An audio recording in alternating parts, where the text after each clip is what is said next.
For the dumbbell goblet box squat, you're going to need a dumbbell and you're going to need a box to squat to. Now the height of the box should be low enough that when you're at the bottom of your squat, you're just at about parallel. To set up, you're going to start by setting your feet.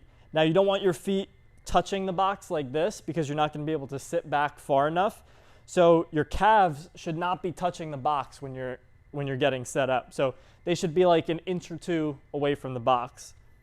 Your feet are going to be just about shoulder width, if not a little bit wider, with your toes pointed slightly out.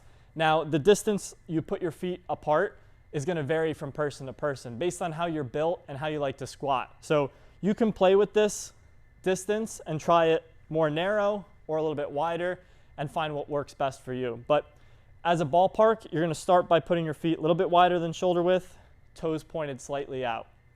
So you want to set your feet before reaching down to grab the dumbbell. So once you're set up, you have your box behind you, you're going to grab your dumbbell by squatting down and scooping under it, just like that.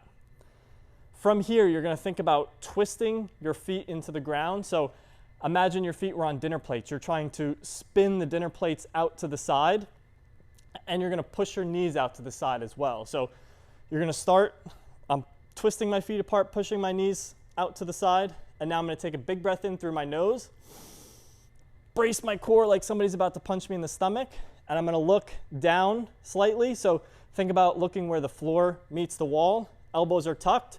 I have a big breath, and now I'm going to squat by pushing my knees out to the side and sitting back onto the box.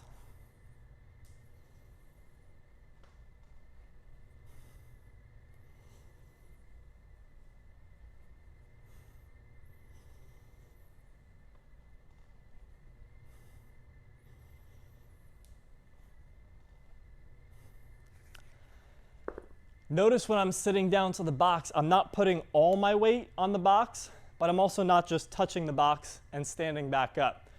Imagine the box were a scale and it was reading your weight. You'd want that scale to read about 50% of your weight. So you're putting about 50% of your weight on that box and then squatting back up. Again, you don't want to sit on it like you're sitting on your couch at home, completely relax and lose all of your tension, but you also don't want to just touch it and stand back up. So somewhere in the middle.